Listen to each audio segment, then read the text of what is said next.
In the Arctic, Julia and Oscar are conducting important experiments by placing explosives underwater when they suddenly receive an emergency call. There's a storm warning, so they must leave immediately without any delay. Nearby, a Russian submarine is detecting high-intensity sounds coming from an unknown source, and they are stunned when it seems like the ocean floor is slowly rising. Julia's scanners suddenly start malfunctioning, and the ice around her camp begins to crack. She wants to grab her research, but there is very little time. Oscar acts fast and pulls her onto a snowmobile. The submarine team detects that the sounds are of biological origin and begins preparing to take action, but suddenly the submarine takes a massive hit. On the surface, Oscar and Julia try to escape as fast as they can, but the ice behind them is breaking apart rapidly. Unfortunately, the ice ahead also starts breaking and flips the snowmobile upward. Both fall down and the snowmobile explodes and sinks into the ice. Soon their camp also starts exploding, and the remaining scientists slowly drown and lose their lives. Meanwhile, the submarine is taking continuous damage. Everything is shaking, and people are barely holding on to their seats. After a great struggle, they finally manage to fire, and in that flash of light, massive tentacles are visible underwater. One man crashes into a glass screen and falls unconscious. Another officer manages to send out an emergency buoy just before the submarine sinks completely. At the Russian Marine headquarters, they soon receive news of the submarine's sudden disappearance. Since the submarine carries extremely important weapons, they don't waste any time and immediately send a rescue team to either retrieve those weapons or destroy them on site if necessary. This mission is led by Victor, who is the younger brother of the sunken submarine's captain. His family fears he might disappear the same way, and his mother gives him his deceased father's watch for good luck. That same night, Victor arrives at the docks and sees that his father's old friend, Admiral Olshansky, is also part of this mission. The first mate worries that Olshansky may be too old for this kind of work now. When Victor boards the submarine, several crew members complain that they were forcefully called back from their vacations. Meanwhile, Julia and Oscar, still trapped in the icy storm, are trying to catch a phone signal. Julia is busy with her screen and almost falls into a deep pit, but Oscar grabs her hand just in time. At that moment, Julia's phone picks up a signal from an oil rig and the call connects, but the storm is so loud that the workers on the rig can't hear her properly. Moments later, the signal is lost and the call drops. Oscar shoots a flare in disappointment and then collapses exhausted onto the ice. By morning, the rescue submarine arrives at the location where the first submarine disappeared, and after thorough preparation, the rescue team dives into the water. The crew notices that Olshansky takes Victor into a private room where some senior officers are also present and shows them a report that disturbs everyone. Slowly, rumors about the first submarine's disappearance begin to spread. On the other side, Julia and Oscar are surprised to find a buoy stuck in the ice, which convinces them that someone will definitely come looking for them, so they decide to stay put.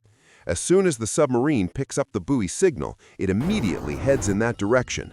Along the way, several whales suddenly surround the submarine, and the crew tries to descend without harming them, but one whale accidentally collides with the submarine's rotary screw. Olshansky immediately orders the sonar to be turned on, while Victor is concerned that the sonar waves might injure the creatures. As soon as the sonar is activated, the whales move away, but just a second later, they return. The crew is confused about what to do, but after a while, they see the whales are truly moving away. Then it becomes clear that a low-frequency sound is spreading through the area, and the ocean floor is rising again.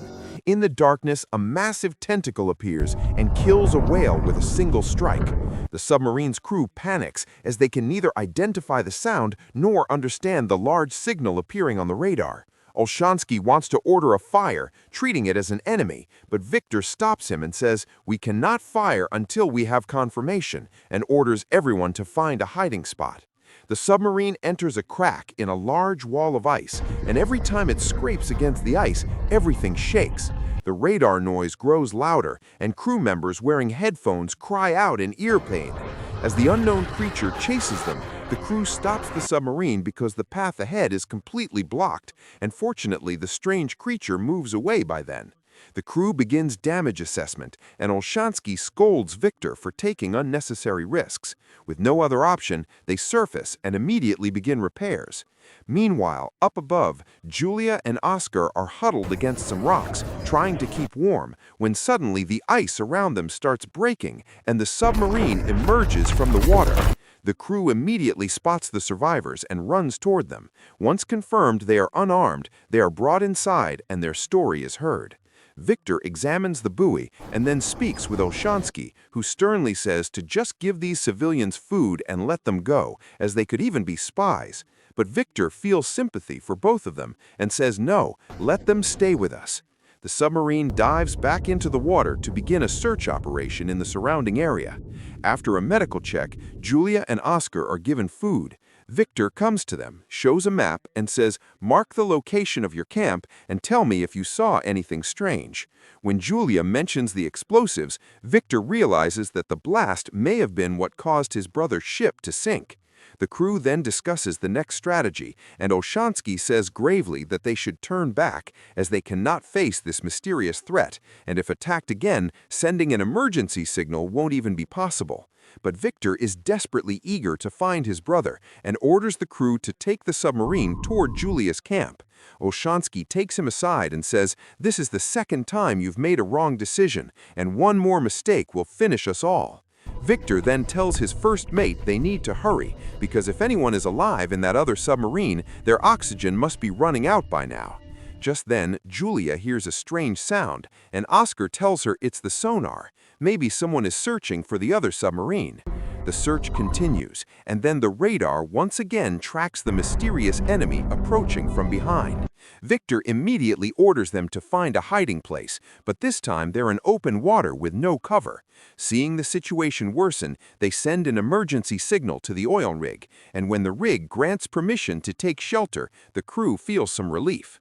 The submarine prepares to surface, but just then the workers on the rig see massive tentacles emerging from the ocean surface and immediately sound the alarm. The tentacles attack the rig. Structures begin to collapse, explosions occur everywhere, and the workers panic and try to escape, but the rig is breaking apart badly and there is no way out for them. When the submarine loses contact with the rig, Victor tries to look through the periscope, and when he sees the massive tentacles destroying the rig, his face turns pale with fear. He shows this terrifying sight to the rest of the crew on screen. The rig is completely destroyed, and that monstrous creature begins chasing the submarine again. To save themselves, the submarine has to take a sharp turn, causing pots and other things in the kitchen to fall to the floor.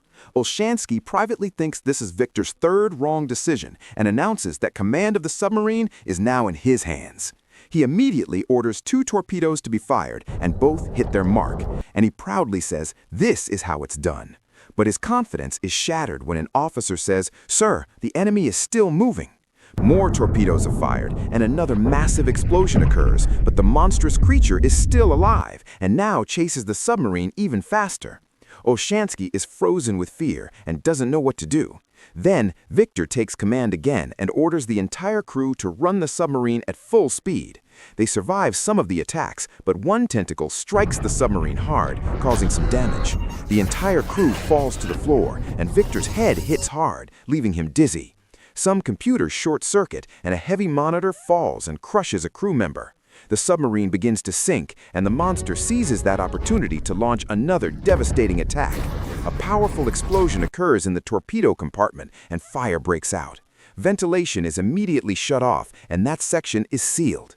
The 7 people trapped inside try to fight the fire with fire extinguishers in hand. Another powerful jolt hits, and the force of the tentacles pulls the submarine even faster downward. The radar shows the monster has now surrounded them from all sides, and when the crew gets a close look, the truth is revealed. It is a Kraken, that mythological sea monster, alive and extremely dangerous. They now have only a few torpedoes left, but the situation is not right to fire them. Victor immediately orders silent mode to be activated because sea predators use sound to locate their prey. The firefighting is halted, which causes carbon monoxide levels in the torpedo room to rise. Suddenly, the Kraken's strange and loud sound begins, piercing the communication officer's ears. And inside the torpedo room, the trapped people look at each other, wondering if this is their end. But then, Victor's plan works, and the Kraken slowly moves away. The entire crew breathes again with relief, and they can move forward once more. But the fire has spread so much that it is impossible to put out with just a few extinguishers. When some people get burned, Victor orders them to abandon the compartment and let the weapons burn. Several officers get injured while getting out, but the crew helps them, and the door is shut at the last moment to keep the fire contained inside. By controlling the pressure, they finally get the fire under control. After that, all those who are healthy are put on repair duty, and the rest are sent to the infirmary or their quarters.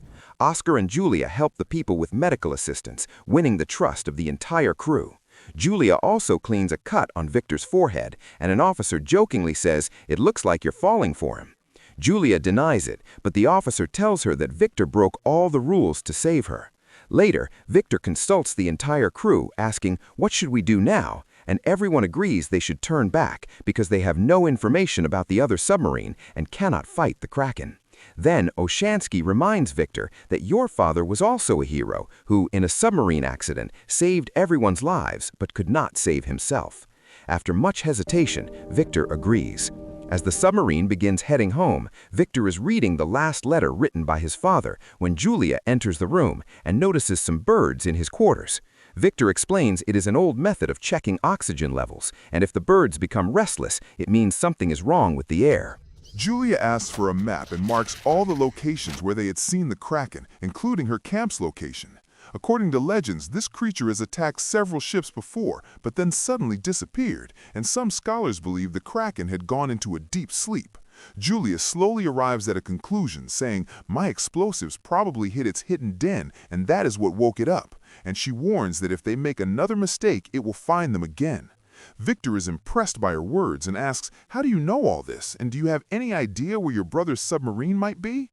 Julia explains that octopuses often drag their prey back to their den, so its den must be somewhere near where my camp was. Just then, an officer rushes in saying, "Sir, I found a clue," and plays a recording from the silent mode period in which everyone hears a knocking sound on metal. They trace the signal and discover that the sound came from Julia's camp, and Victor quietly says that means someone there might still be alive. Victor gives a passionate speech about the value of human lives and the dangers ahead, and orders his crew to take the submarine toward Julia's camp. During the journey, Victor thinks about his childhood when he once got lost in the mountains and snaps out of his thoughts when the submarine reaches the search area. Suddenly, rivets start flying out of the submarine's machinery and walls. Glass and light shatter, meaning they have gone too deep. The submarine is raised slightly, and then an officer notices they have found a deep abyss. Victor decides to send the mini-submarine to investigate below, since one pilot had been injured in the previous attack, and Victor himself volunteers and temporarily hands command over to Olshansky. Victor and two officers go in the mini-submarine, and as they descend into the abyss, sounds of metal cracking are heard, since the submarine had never gone this deep before. The pressure begins to affect them, and if they don't find something soon, they will have to turn back. They hear an echo and head in that direction, where they find several sunken ships, meaning Julia's theory and the legends were both true. Finally, they find the other submarine, which is heavily damaged, but its nose section is still intact, meaning there could be survivors inside. The team tries to dock the mini-submarine on top of it, but the strong current makes this very difficult, and after a great struggle, the connection is made. Victor puts on diving gear and crosses the connection and knocks on the hatch of the other submarine and goes wild with joy when he sees the crew is still alive, including his brother Alexander. This news is sent to the main submarine and everyone celebrates. Alexander explains they had kept silent mode on to avoid attracting the Kraken's attention and only sent signals occasionally. Victor sends as many survivors as possible in the mini-sub, but it is clear they will need 2 trips. Victor decides he will stay behind with his brother, and a mechanic will become the remaining pilot. The mini-sub installs a tracker on the main nose, so the location can be easily found on return, but they have to turn it off when it seems it might attract the Kraken. When the mini-sub departs, the entire submarine wreck shakes, but thankfully does not collapse. When they reach the main submarine, the survivors are immediately treated, but the new pilot is too sick to make the second trip. Julia then asks Oscar for help, and Oscar, who has plenty of submarine experience, agrees. When the mini-vessel sets off again, Oshansky sees on the radar that the Kraken is moving again. Meanwhile, Victor and Alexander go to retrieve the weapons as their superiors had ordered. They reach the damaged submarine's weapons section and extract the codes from the safe, but when they enter the codes into the computer, the system gives no response. Victor does not give up, and after pressing several buttons, the system finally activates and the weapons appear to still be functional. The electromagnetic pulse generated by this process is picked up by the mini-submarine, which starts heading in that direction. On the main submarine, the crew is terrified because the Kraken has come very close, and they quickly try to land the submarine on the seabed and go into silent mode. The Kraken collides with a heavy boulder, which falls directly on the submarine, and rivets start flying again due to the pressure. Water begins filling one compartment, and the crew wonders how long they can maintain silent mode. At that same moment, the mini-submarine reaches the wreckage, and during the docking process, the tracker accidentally gets activated. The Kraken is just about to attack the main submarine when it picks up the tracker's signal and starts swimming back toward its lair. Olshansky immediately orders the crew that this is the moment to head back to the surface. At the same time, Victor crawls through a narrow pipe to reach the torpedo room, which had been completely blocked by debris. On the other side, Alexander hears the sounds of the mini-submarine docking and orders his crew to board it while he himself waits for his brother. Victor finally reaches the weapons room and begins entering codes into the torpedoes, while Alexander does the same on the computer. It will take a moment for the weapons to fully load, and this is the exact moment the Kraken gets dangerously close. The submarine's crew braces for impact because the Kraken's tentacles have now completely surrounded the submarine. The two brothers talk over the radio and apologize to each other for past arguments. The Kraken tears apart half of the submarine, but thankfully it is only the empty tail section. When the Kraken comes back to attack again, both brothers press the button together at the same moment, and the next second, the weapons activate. A tremendously powerful explosion burns the Kraken, and it blows apart. The impact of this explosion is so powerful that a bright beam of light pierces through the Arctic ice and reaches the atmosphere. Now water begins entering the submarine, and Victor immediately crawls back through the pipe to reach Alexander. The weapons could self-destruct at any moment, and they need to get out as fast as possible. The submarine starts sinking, and due to strong waves, the two brothers get separated. Victor desperately searches for Alexander, and then sees his hand reaching out of the water. He quickly grabs it and does not let go until Alexander is safely by his side. Both rush up the stairs and jump into the mini-submarine, and water is about to pour in, but they close the door just in time. Now only 2 minutes remain until the explosion, and the mini-submarine still has not undocked. As the wreckage begins falling into the depths of the abyss, Victor remembers the emergency lever and pulls it immediately, and finally the mini-submarine separates from the main submarine. They fly off, and just moments before the explosion, the shock waves toss their mini-submarine around in the ocean. On the surface, everyone aboard the main submarine is anxiously waiting for any news, and when it seems like there is no hope left, some bubbles appear in the water, and it is the mini-vessel finally returning. As everyone begins to celebrate, Victor tries to return their father's watch to Alexander, but Alexander smiles and says, "This watch is yours now. You have earned it." Sometime later, the crew arrives in Russia, and both brothers share an emotional reunion with their family.